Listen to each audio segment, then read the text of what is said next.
जय हिंद साथियों। आइए आज हम कक्षा 10 के साइंस के बारे में बात करते हैं। साइंस के बारे में प्रीवियस ईयर क्वेश्चन जो कि 100% चांस है 2022 में आने की। 2022 में आने की 100% चांस है। चैप्टर का नाम है reflection and refraction of light, जिसको कहते हैं प्रकाश का परावर्तन तथा अपवर्तन। ठीक है, इसमें क्वेश्चन नंबर पहला है, एक अवतल दर्पण की वक्रता त्रिज्या 20 सेमी है। कोई वस्तु अवतल दर्पण से 15 सेंटीमीटर दूरी पर रखी है। दर्पण से वस्तु के प्रतिबिंब की दूरी ज्ञात कीजिए। जो कि पूछा गया है उत्तर प्रदेश में 2011, 14, 15, 16 में। ठीक है, तो 2022 में आने की 100% चांस है। ठीक है, अब देखिए आपको समझ में आना चाहिए कैसे एक अवतल दर्पण की वक्रता त्रिज्या 20 सेमी। आपने पढ़ा होगा अवतल दर्पण किसे कहते हैं, अवतल दर्पण के बारे में जानते होंगे, वक्रता त्रिज्या किसे कहते हैं। ठीक है, तो आइए देखिए, अगर हम बात करें सॉल्यूशन की तो इसमें चिन्ह प्रॉपर्टी होती है। कुछ चिन्ह प्रॉपर्टी क्या होती है, ठीक है, चिन्ह प्रॉपर्टी जान लेते हैं। चिन्ह प्रॉपर्टी इसमें अवतल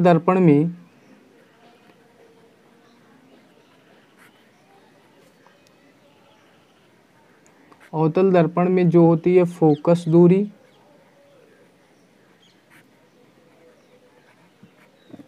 और वस्तु की दूरी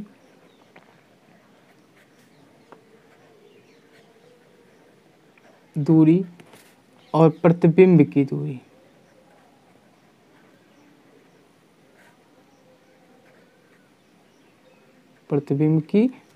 तीनों क्या होती है, नेगेटिव होती है। क्या होती है, माइनस चिन्ह होता है। कौन सा होता है, ऋणात्मक चिन्ह, ऋणात्मक चिन्ह। ठीक है, अब देखिए ऐसा क्यों होता है आप जान लीजिए। जैसे मैंने कहा कि एक अवतल दर्पण है जिसका बाहर का भाग क्या होता है, कलई या पेंट किया गया होता है, और अंदर का भाग क्या होता है, दबा हुआ होता है या परावर्तक तल होता है। ठीक है, मैंने कहा एक मुख्य अक्ष, एक क्या है, मुख्य अक्ष। ठीक है, इसको बोलते हैं ध्रुव, मतलब पोल। ठीक है, जिसे पी से दिखाते हैं। आपकी यहीं पे कहीं पे फोकस बिंदु होगी जिसे एफ से प्रदर्शित करते हैं। यहीं पे वक्रता त्रिज्या का मतलब जो वृत्त की त्रिज्या होती है उसी को हम क्या कहते हैं, वक्रता त्रिज्या। ठीक, मैंने कहा कोई वस्तु है खड़ी है, कोई वस्तु मैंने कहा अनंत पे खड़ी है। ठीक है, यहाँ पे कोई वस्तु खड़ी है, यहाँ से आप प्रकाश डालेंगे किस पे, दर्पण पे, तो एक तो फोकस दूरी से होकर जाएगी। फोकस दूरी से होकर जाने के बाद वो टकरा कर क्या होती है, वापस हो जाती है। मतलब इसके 3 नियम होते हैं। पहला नियम होता है मुख्य फोकस से होकर जाने वाली प्रकाश की किरणें परावर्तन के पश्चात टकराकर मुख्य अक्ष के समांतर हो जाती हैं। दूसरा होता है मुख्य फोकस से होकर जाने वाली प्रकाश की किरण परावर्तन के पश्चात मुख्य अक्ष के समांतर हो जाती है। तीसरा हो जाता है वक्रता केंद्र से होकर जाने वाली प्रकाश की किरणें पुनः उसी मार्ग से वापस हो जाती है। तो हम तीसरा नियम लगाते हैं, वक्रता केंद्र से होकर जाने वाली प्रकाश की किरणें ये जिस मार्ग से आएगी उसी मार्ग से वापस हो जाएगी, और मुख्य फोकस से होकर जाने वाली प्रकाश की किरणें मुख्य अक्ष के समांतर हो जाएगी। तो आप देख रहे हैं ये दोनों बिंदु आपस में कहीं ना कहीं मिल रही। तो ये क्या होती है, यही वस्तु का प्रतिबिंब होता है, यही वस्तु का प्रतिबिंब। आप देख रहे हैं वस्तु का प्रतिबिंब, यहाँ पे वस्तु तो काफ़ी बड़ा है, अनंत दूरी पे है, लेकिन यहाँ प्रतिबिंब छोटा बन रहा है। वो भी कैसा बन रहा है, उल्टा। तो इसको बोलते हैं प्रतिबिंब को वास्तविक उल्टा वस्तु से छोटा। क्या बोलते हैं, वास्तविक उल्टा वस्तु से छोटा, real opposite smaller than object. ठीक है, लेकिन ये सब आप तो पढ़ रखे होंगे।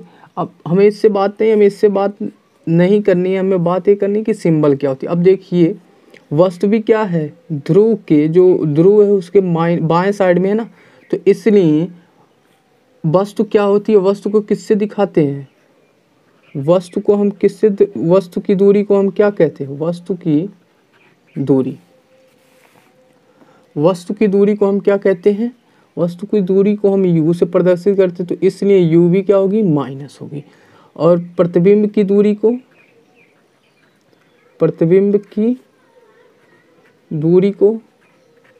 v से प्रदर्शित करते हैं, किससे, v से। इसलिए ए भी देखिए यहाँ से यहाँ तक की दूरी ही तो v है, इसलिए ये भी क्या होगी, माइनस होगी, क्योंकि बाएं तरफ है ध्रुव के। ठीक, अब एक आ गई फोकस दूरी। फोकस दूरी को स्मॉल एफ से प्रदर्शित करते हैं, फोकस दूरी को स्मॉल एफ से। ठीक है, ए भी माइनस होगी, क्योंकि यहाँ पे आप देखिए ए भी तो फोकस दूरी इसी के बीच की दूरी है ना, तो ए भी तो बाएं साइड है, इसलिए फोकस दूरी माइनस होगी। ठीक, अब इसका फॉर्मूला क्या होता है, दर्पण का सूत्र क्या होता है, तो दर्पण का सूत्र आप जान लीजिए, चाहे अवतल दर्पण हो चाहे उत्तल दर्पण हो, दर्पण का सूत्र होता है,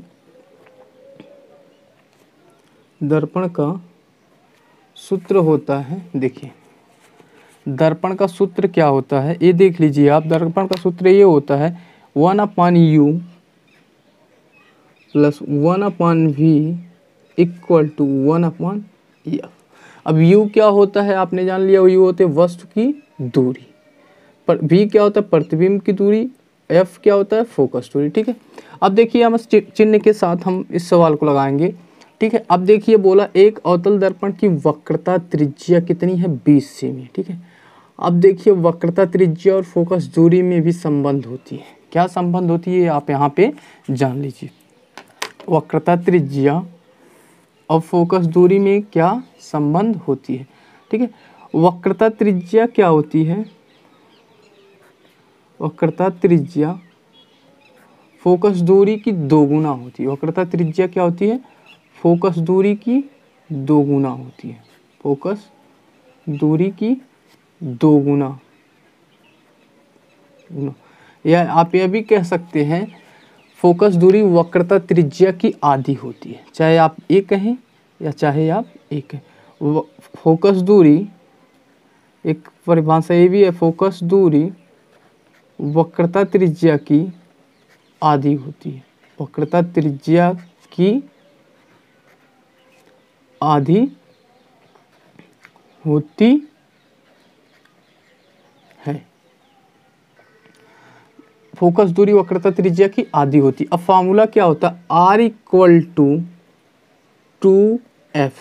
अब देखिए 2 को इसके नीचे कर सकते हैं ना, इसके नीचे अगर मल्टीप्लाई ऐसे नीचे आएगा तो f बराबर r/2 क्या होगा, f बराबर r/2, ए इसमें संबंध होता है। अब यहाँ पे देखिए सवाल में क्या बोला है, सवाल में ये बोला है एक अवतल, सवाल में देखिए बोला एक अवतल दर्पण की वक्रता त्रिज्या 20 सेमी है, तो अवतल दर्पण की वक्रता त्रिज्या कितनी है, 20 सेमी। तो हम अवतल दर्पण की वक्रता त्रिज्या लिख लेते हैं, r बराबर कितना दिया है, 20 सेमी। ठीक है, अब इसकी फोकस दूरी क्या होगी, अभी हमने फार्मूला बताया f बराबर r/2, तो f बराबर r/2 करेंगे तो 20/2, तो 2 1 जा 2, 2 10 जा 20, मतलब 2 कन्ने 2, 2 दाहिया 20, तो f बराबर 10 सेमी आया। लेकिन मैंने f बराबर 10 सेमी आया, लेकिन मैंने अभी बताया कि f बराबर 10 सेमी लिखा तो है मैंने f बराबर 10 सेमी, लेकिन इसकी सिंबल क्या होती है, माइनस होती है, तो f बराबर -10 सेमी क्या हो गया, फोकस दूरी। अब देखिए आगे बोला कोई वस्तु अवतल दर्पण से 15 सेंटीमीटर दूरी पर है, अवतल दर्पण से कितनी दूरी पर है, 15 सेंटीमीटर, वस्तु की दूरी क्या दी है, 15 सेंटीमीटर, तो इसकी फोकस दूरी वस्तु की दूरी 15 सेंटीमीटर, ये भी तो बाएं साइड ही रहता है ना। तो अब आपसे पूछा है लास्ट में दर्पण से वस्तु की प्रतिबिंब की दूरी ज्ञात कीजिए, तो प्रतिबिंब की दूरी क्या होगी, v, तो हम निकाल लेते हैं v। अब फार्मूला हमने बता ही दिया, देखिए भाई साहब फार्मूला आपको बता दी 1/u plus 1/v equal to 1/f, ये फार्मूला होता है। ठीक, अब फार्मूला पे हम क्वेश्चन को रख देते हैं। ठीक, अब देखो हमें f कितना दे दिया है, -10 सेमी, u दे दिया -15 सेमी, v निकालना, तो फार्मूला होता है 1/u, u की जगह -15 रखेंगे, u की जगह -15 प्लस 1/v हमें निकालना is equal to 1/f, f दिया -10 सेमी। ठीक, अब देखिए इसको -1/15 को अगर हम उस साइड भेजें तो माइनस इधर है तो उधर जाएगा, प्लस राइट हैंड साइड में जाएगा तो प्लस 1/, तो क्या हो जाएगा 1/v बराबर -1/10 प्लस 1/15, ये होगा ना। अब देखिए अब क्या कर सकते हैं, 15 और 10 मतलब 10 और 15 का एलसीएम निकालने। तो 10 और 15 का एलसीएम जब निकालेंगे, एक बार यहाँ फिर से लिख लेते हैं, 10 और 15 का एलसीएम निकालने तो क्या होगा, 10 और 15 का एलसीएम 30 होगा। एलसीएम तो निकालने आता होगा, मैथ वाले बच्चों को एलसीएम 30 होता है। तो 10 तिहाई 30, तो 3 इकन्ने 3 तो -3, 15 दूनी 30, तो -3 में से +2 जा तो -1/30। ठीक है। अब देखिए कभी भी अगर v को ऊपर लेके जाएंगे तो a वाला भी पोर्शन जाएगा ना ऊपर, तो v बराबर -30 सेमी। ये आपका क्या है, आंसर। ठीक है, चलिए दूसरे क्वेश्चन पे चलते हैं। चलिए दोस्तों, तो देखिए दूसरा क्वेश्चन है, 20 सेमी वक्रता त्रिज्या वाले अवतल दर्पण के सामने 5 सेमी की दूरी पर एक वस्तु रखी जाती है, इस स्थिति में प्रतिबिंब कहाँ बनेगा। ठीक है, तो हम देखते हैं सॉल्यूशन में। ठीक, हम सॉल्यूशन में देखते हैं। अब देखिए क्या कह रहा है, 20 सेमी वक्रता त्रिज्या, फिर से आर क्या दे रखा, 20 सेमी। ठीक है, अब माइनस क्यों लगाया, पिछले वाले में माइनस नहीं लगाया था, तो कंफ्यूज मत होना, क्योंकि अवतल दर्पण में हमेशा यू वी और एफ की दूरी माइनस होती है। तो एफ आर को जब एफ में कन्वर्ट करेंगे तो वो भी माइनस आएगा। अगर आपसे पूछेगा तो किस दिशा में है, तो आप बताएंगे मतलब सिंबल पूछेगा कौन सा चिन्ह लगेगा, तो माइनस चिन्ह लगेगा। अगर नहीं पूछता तो +20 भी लिखते तो कोई दिक्कत नहीं। तो आर 20 सेमी दिया, तो एफ बराबर क्या होता है, r/2, तो -20/2, वही फिर से आ गया 2 दहिया 20, तो एफ कितना आ गया, -10 सेमी। ठीक, अब बोला है अवतल दर्पण के सामने 5 सेंटीमीटर, कितना, अवतल दर्पण के सामने 5 सेंटीमीटर की दूरी पर रखी है। तो u कितना दिया है, 5 सेमी। अब ये भी माइनस होगा तो -5 सेमी दूरी पर रख। इस स्थिति में प्रतिबिंब कहाँ पर बनेगा, तो प्रतिबिंब मतलब v, फिर से वही फॉर्मूला लगाना है। तो हम देखते हैं 1/v plus 1/u plus 1/v बराबर 1/f, कोई दिक्कत।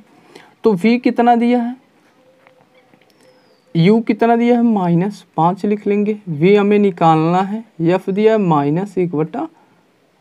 ठीक, मतलब f दिया 10 -10, तो माइनस को ऊपर भी लिख सकते, -1/10। अब देखो इसको जब सॉल्व करेंगे तो इसको फिर से हम उधर लेके जाएंगे, तो 1/v बराबर -1/10, ये माइनस उधर जाएगा तो +1/5। अब 10 और 5 का एलसीएम कितना होगा, 10 ही होगा, तो 1/v बराबर 10। अब देखिए 10 से करना 10, तो 10 से गुणे 1 करेंगे तो -1 करेंगे तो -1, 5 दूना 10, तो 2 गुणे 1 तो 2, तो 2 में से -1 जाए तो 1 बचा, तो 1/, यहाँ लिख लेते हैं 1/v बराबर +1/10। तो v बराबर के ए ऊपर जाएगा तो ए भी ऊपर जाएगा, तो v बराबर 10 सेमी। ठीक है, ये आंसर।